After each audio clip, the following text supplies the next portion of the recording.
RCR, la red que comunica y une al Perú.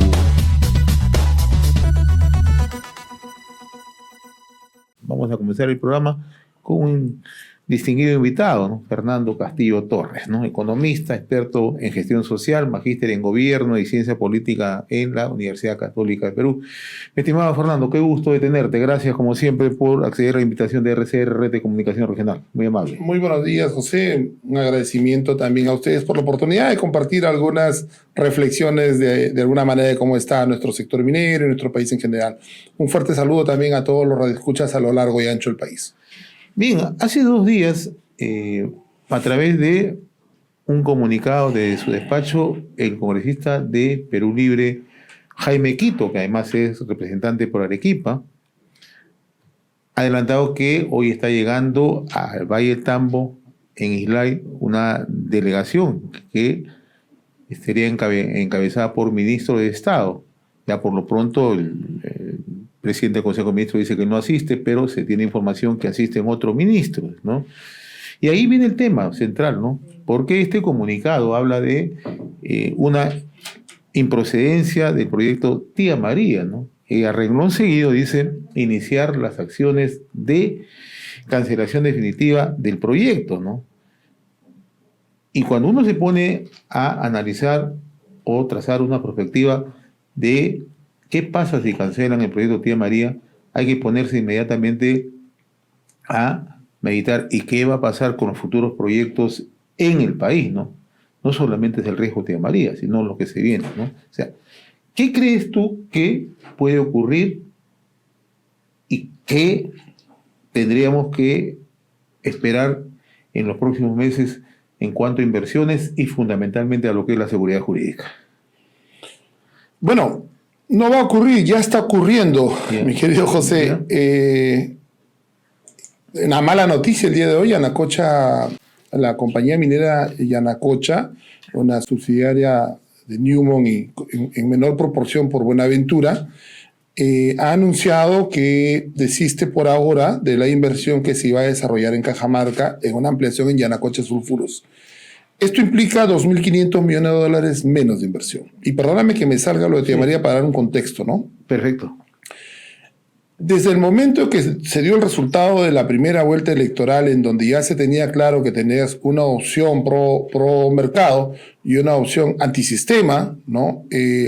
Ya los inversionistas en distintos lugares del mundo que tienen de alguna manera colocado capitales en nuestro país en distintas líneas de inversión, ya desde ese momento habían congelado sus decisiones, no solo en minería. Fíjate, en agroexportación, Cerro Prieto está comprando tierras en Colombia. Y Cerro Prieto es, junto con Gandules, con Camposol y otra de las grandes compañías, las que están de alguna manera floreciendo en el norte, generando un enorme empleo, haciendo de Chao, de Virú de Moche, enormes complejos urbanos ahora. No solamente estas compañías, todo tipo de empresa vinculada ahora a la agroexportación está comprando tierras en Colombia. ¿Qué implica eso? No vamos a tener crecimiento de la población, de empleo de nuestra PEA. El día de hoy en gestión se anunciaba 1,5 millones de jóvenes que a fines de año van a estar en la condición de ni trabaja ni estudia. Ese 1,5 millones va a entrar al ejército a hacer servicio militar obligatorio, como lo ha dicho el presidente de forma tan temeraria.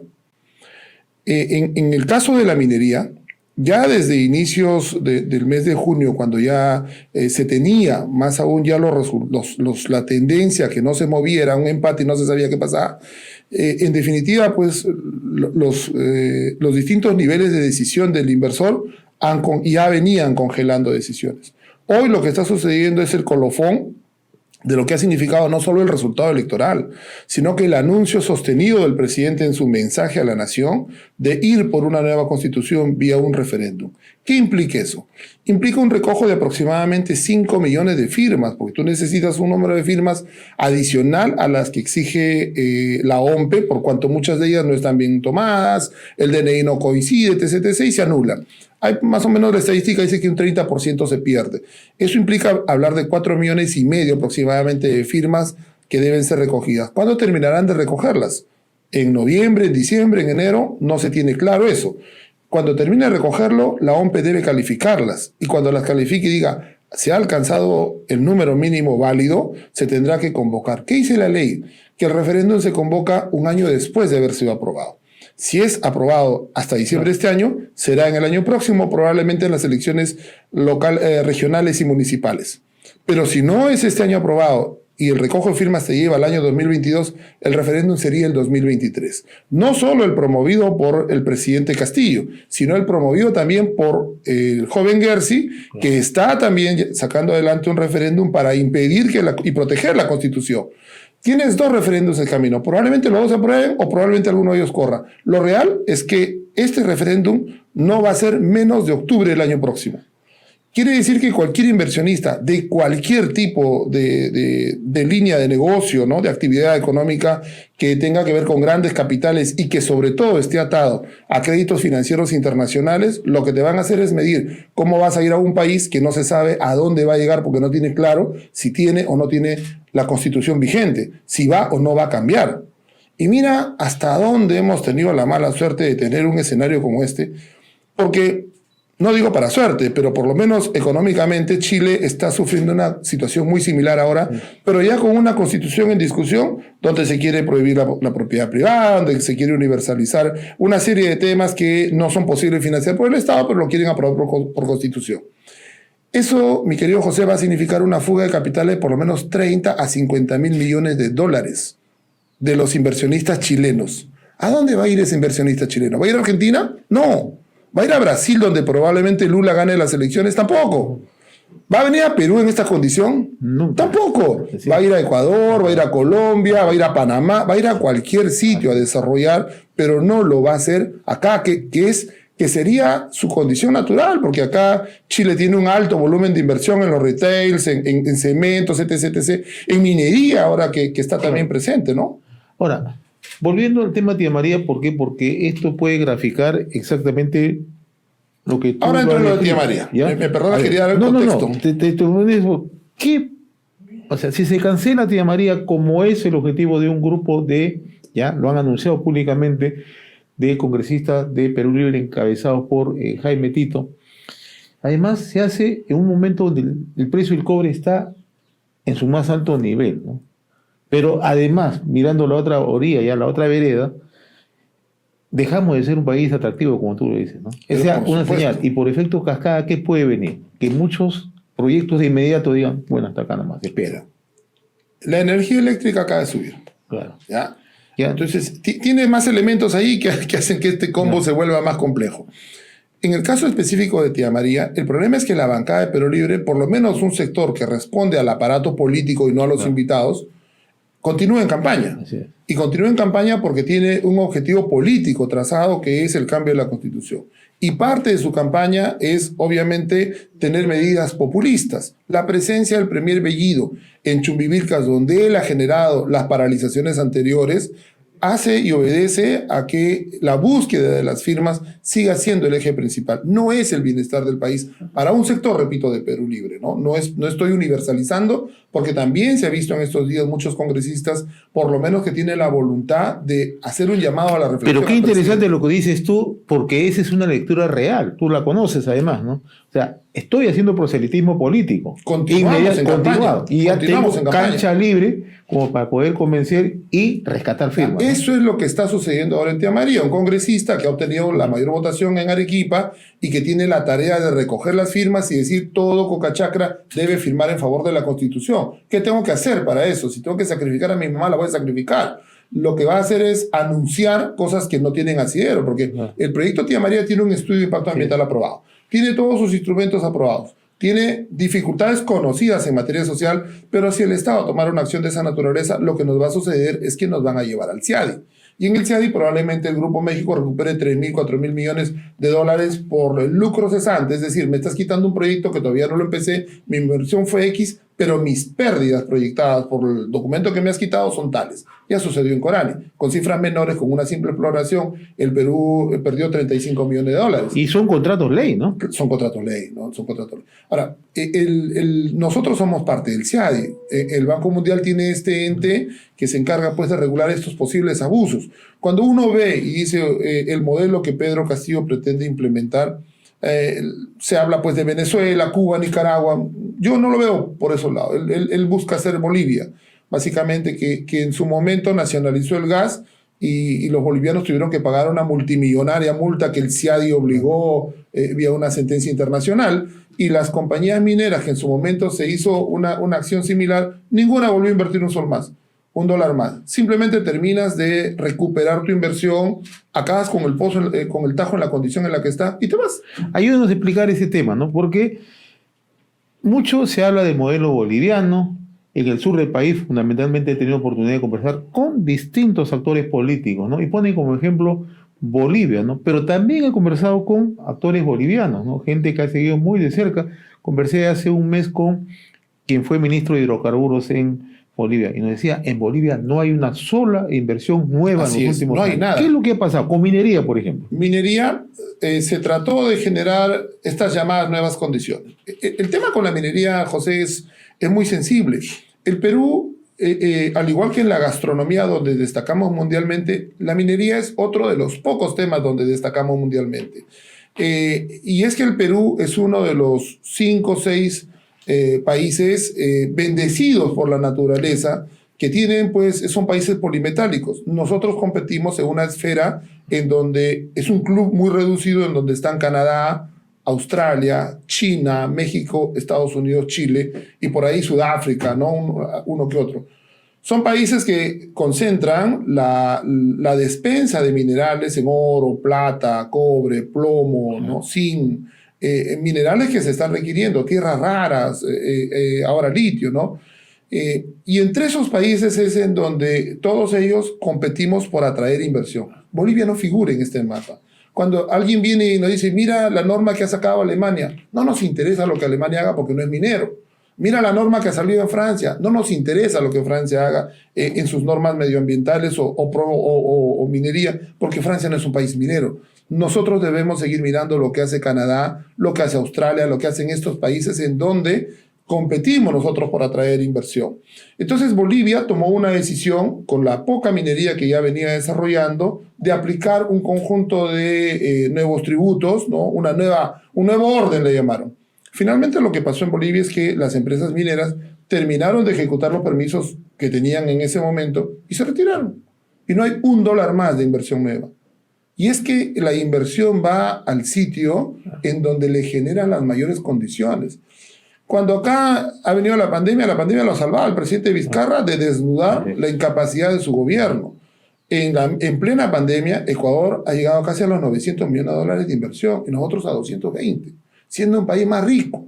¿Por qué? Por las facilidades que ha brindado el país. Por la apertura brindada en gestión, en trámites, en temas sociales. Hoy en Perú, una simple admisión de una DIA, que es un documento previo para una simple exploración, te demora de 6 a 7 meses, José. Entonces, ¿qué inversionista puede ir a un banco, sacar un dinero en Toronto y tenerlo congelado ahí 6 meses hasta que le termines de admitir, ni siquiera de aprobar, de admitir? Entonces, las condiciones de inversión no son solamente las que te generan la economía, sino también la tramitología, que lamentablemente no ha avanzado en los últimos años tampoco en el país. Esas condiciones hacen que se haga mucho más difícil. Yo escucho a los distintos ministros que te dan mensajes, bueno, es la función que tiene el ministro de promover y atraer, pero no es la verdad. La verdad es que estamos en una condición bien compleja para atraer inversión. Estamos dialogando con Fernando Castillo, economista, experto en gestión social, ¿no? En esta descripción que nos estás explicando, ¿no? Hay un tema que probablemente el común de la gente no lo conozca, ¿no? Porque en el día a día no es un tema que se vea, ¿no? Pero en la toma de decisiones sí es muy importante, ¿no? Anualmente tenemos lo que se denomina el índice Fraser, ¿no? Así es. Y nosotros en los últimos 4 años hemos estado en caída libre. Seguimos en caída. Así como están las condiciones, así como se están presentando las cosas, así como nos están vendiendo el cuento de Bolivia, así como hay esa inestabilidad, donde un congresista dice, vamos a cancelar un proyecto, ¿vamos a ser un país confiable? ¿Vamos a generar la confianza de inversionistas? A ver, hay distintos indicadores. Uno de los más importantes es del Instituto Fraser, un instituto canadiense que presenta su reporte en cada año en el PIDAC. Sin embargo, esta encuesta se circula a 6.000 especialistas en distintos lugares del mundo que empiezan a responder desde el mes de agosto, septiembre. O sea, probablemente en las próximas semanas ya estén circulando los cuestionarios.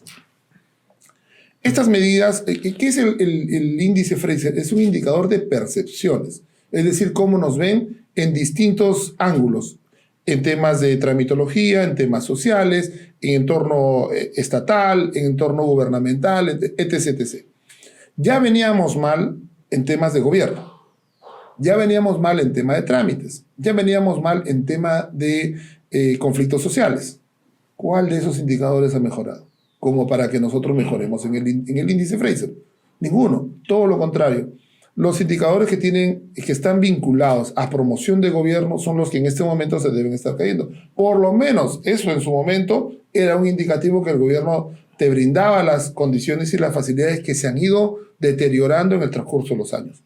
¿Qué es lo grave de esto? Lo grave, lo delicado, es que la minería no la decides de hoy para mañana. La minería es una actividad que toma muchas veces décadas madurar un proyecto y las decisiones corporativas se toman de 1 a 2 o a 3 años de anticipación. Es decir, si hoy decidieran en Londres alguna de las empresas que listan en la bolsa ese país o tienen sede en estas localidades, invertir en Perú, esa inversión no va a llegar en agosto, septiembre, octubre. Esa inversión probablemente tenga que ser revisada nuevamente en 2022 para llegar acá en el segundo semestre o en su defecto el 2023. ¿Qué quiere decir eso? Que si nosotros este referéndum no queda descartado o se va a llevar a cabo recién en el mes de octubre del año próximo, con el resultado, siendo que el Perú lo niegue y diga no quiero cambiar la constitución, recién entre noviembre y diciembre tendrían que los comités de finanzas de las distintas compañías reunirse para verlo. Ahora, los comités de finanzas no se reúnen pues todas las semanas, tienen fechas del año y a fin de año por lo general no se reúnen. Tendríamos que esperar a marzo del 2022 para poder saber si toman una decisión para que se implemente el 23. No es un tema sencillo, es demasiado dinero que se pone en juego en este tipo de inversiones y en general en todo tipo de inversión grande, ¿no? Y te hago un ejemplo sencillo, mi querido José. Una ama de casa tiene una naranja en un kiosco a $1 y en el kiosco del otro lado $1.50, ¿cuál compra? Es la misma naranja. Va a ir a la de $1 porque es más, le dan mejores condiciones, paga menos que en la otra. Entonces, eso de alguna manera es lo mismo que ve un inversionista en un país, las condiciones que le brinda, ¿no? Si acá las condiciones van a permitir que no genere renta, sencillamente se va a otro lado. Bueno, otro aspecto que ha enfatizado el propio presidente Pedro Castillo es lo referido a lo que él denomina la rentabilidad social, ¿no? Yo he conversado también en los últimos días con gente vinculada al sector, con empresarios, y nos dice que ni el propio gobierno tiene con claridad lo que ellos quieren aplicar la rentabilidad social, porque finalmente sí, queremos describir eso, se está aplicando en el día a día, ¿no? La rentabilidad social viene por el canon, viene por las regalías, viene por la responsabilidad social. Entonces, ¿cuál es el horizonte que traza el gobierno cuando habla de responsabilidad social para que los proyectos sean darle viabilidad a los mismos? Es parte de un discurso político porque no tiene la mínima idea qué cosa es. No están en condiciones de explicarlo. El ministro de Energía y Minas, que para mi punto de vista es uno de los más calificados entre los ministros que han sido presentados, ¿no? Tiene pues una partitura que ha recibido, ¿no? Y que esta la está repitiendo porque es parte de lo que formuló Perú Libre en el momento de transferencia ya en la segunda quincena de julio. Y es que se trata de modelar, de acuñar algunos términos novedosos que ya se están aplicando. Si uno ve, y todo aquel que conoce algo de minería sabe que cualquiera de las comunidades que se encuentran alrededor de una operación extractiva en este momento provee los servicios de transporte, lavandería, alimentación, tiene la prioridad para la mano de obra calificada y tiene en muchos casos el 100% de la mano de obra no calificada. Entonces, cuando se habla de los conceptos de lo que debería tener esta novedosa rentabilidad social, eso se viene practicando en el Perú hace años. Es más, muchas comunidades ya tienen a cargo el transporte mayor de encapsulados. Y hoy por hoy, las empresas comunales son parte de la dinámica y la cadena de valor que la minería ha generado. Hoy se están ya formulando, promoviendo la generación de clústeres, tanto en Apurímac como en Arequipa, y en Cusco también están desarrollando eso. Es más, muchas de las empresas peruanas dedicadas a ser parte de la cadena de valor minero están desarrollando trabajos en Chile. Han crecido porque han adquirido conocimiento, un know-how que están en condiciones de exportarlo. En el plano educativo, fíjate, nuestros institutos, como caso TechSoup o Senati, las parrillas de cursos que proveen han sido adquiridas por otros países que tienen promoción minera, justamente por lo que se ha logrado acá en el caso del país. O sea, es mentira que se trate de decir, pues vamos a acuñar un término nuevo que va a generar mejores condiciones. Las condiciones en los entornos de los territorios mineros ha habido un enorme beneficio, no solamente por el canon, la revalorización de los predios.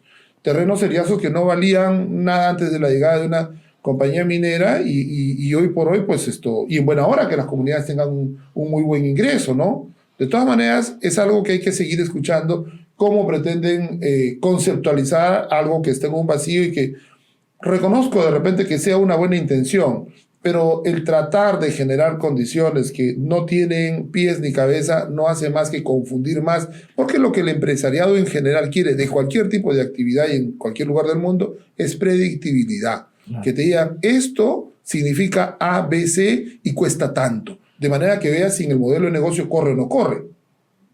Ahora, el otro tema que poco toca el gobierno y que sí lo conoce, ¿no? Porque hay indicadores, ¿no?, donde dan cuenta la generación de ingresos producto de canon, producto de las regalías del sector minero, ¿no?, que han sido miles y miles de millones, ¿no? Yo te cito un caso, ¿no? Por ejemplo, el tema del Cusco, ¿no? En el Cusco, y poco se aborda, los 4 últimos presidentes regionales o gobernadores regionales están implicados en hechos de corrupción. El Cusco ha recibido más de 20.000 millones de canon. Tienes que preguntar quién no está preso. Así es. Entonces, ese es un tema central. Recursos hubo, recursos hay, ¿no? No se toca con las autoridades o la gente que está vinculada a ese hecho de corrupción y precisamente por eso no ha llegado a donde debería haber llegado justamente la capacidad de desarrollo con estos fondos, ¿no? José, de la anterior generación de presidentes regionales, el único que no tuvo problemas de peculado o de ese tema de licitaciones fue Fernando Sillones. Los demás, todos. Y en este momento están en pleno proceso judiciales.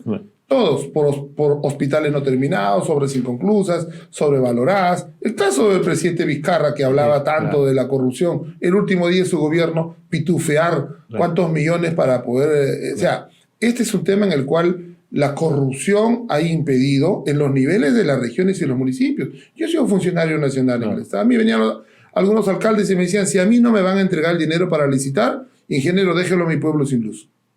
Porque simplemente muchas autoridades están buscando la licitación en donde puedan coimear. Es la realidad. Les cuesta decirlo mucho, pero es la realidad. Entonces, aquí el problema con nuestro país no es un tema de más impuestos, más tributo. Es una situación inversa. Es qué hago con lo que yo tengo, cómo lo optimizo para tener un plan de desarrollo y que me diga, con los recursos que yo tengo, cada año debería sacar un nuevo Machu Picchu en distintos lugares del Perú. Con los recursos que estoy generando, debería incorporar 50.000 nuevas hectáreas a la agroexportación este año. Con los recursos que estoy generando, debería construir 2.000 kilómetros más de carretera que involucre temas de nuevos productos al mercado. Pero no hay ese planeamiento y entonces se deja a la libre decisión. Y hoy por hoy, el problema, repito, José, no es falta de recursos, es falta de capacidad para gerenciar y administrar lo que se ha captado. Fíjate, con esto de repente termina esta partecita. El 31 de julio de este año, hace pocos días, ya la tributación que genera la actividad minera ha superado la del año 2020. Y ha superado también la del año 2019, que era mayor al 20, era mejor, obviamente por el efecto de pandemia. Quiere decir que desde ahorita hacia diciembre es superávit completo. Vamos a tener entre 30 y 35% de superávit de recaudación minera. ¿Para qué necesitas entonces cambiar las condiciones de la minería si te está dando demasiado dinero que el Perú lo necesita? Sí, pero no lo sabe administrar. No ha tenido la condición y la capacidad. Yo participo con un grupo de consultores buscando la forma de ayudarle al país a ejecutar mejor este canon minero. Le hemos tocado la puerta al ministerio, a la sociedad de minería, a distintos entes, al Banco Mundial, a la IFC, tratando de plantearles un modelo en donde todos nos pongamos de acuerdo en cómo ayudarlos, que de alguna manera tienen algo de experiencia, de manera que el tema del canon minero tenga un beneficio. Y no solamente el tema de municipios, las universidades, José, que lamentablemente de las 1000 universidades más importantes del mundo, nosotros tenemos una que es privada, que es la Pontificia Universidad Católica del Perú, dentro de esa rating. Las demás no existen y tienen recursos. Entonces, el tema del Perú no es, oye, mete más impuestos, no. Y esto que estamos hablando de una base tributaria de 15%, imagínate que la subiéramos a 20%. Entonces, el tema pasa porque tenemos una pésima recaudación. Y mira cómo va a venir más adelante. Vamos a tener un cobre que va a seguir subiendo su precio. Se habla que el 2027 no va a haber la disponibilidad de oferta de cobre que abastezca la demanda creciente que vamos a tener, sobre todo por la construcción de autos eléctricos, el cambio de la matriz energética, el parque automotor que va a tener en Europa, etc. El cambio climático que tanto exigen los ambientalistas necesita 3 veces la cantidad de minerales que se explotan en este momento. O sea, si quieres ir por un cambio climático, tienes que incrementar incluso mucho más la explotación de minerales. Mi estimado Fernando, en realidad ha sido un gusto, han quedado varias cosas en el tintero, pero con seguridad te voy a comprometer para seguir dialogando estos temas, ¿no?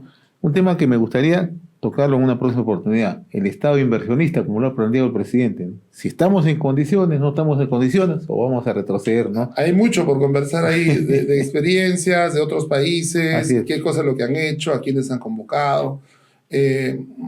Por ejemplo, tú tienes a algunas compañías que son exitosas en otros lugares del mundo, pero también tienes compañías que han sido un desastre y han quebrado el país. Entonces, habría que ver, es un tema más amplio. Y me gustaría conversar contigo más adelante qué es lo que está haciendo Ecuador, para tomar en cuenta que probablemente ellos den el salto del boom, ¿no? Así.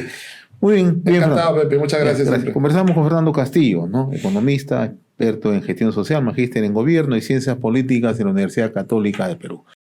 RCR, la red que comunica y une al Perú.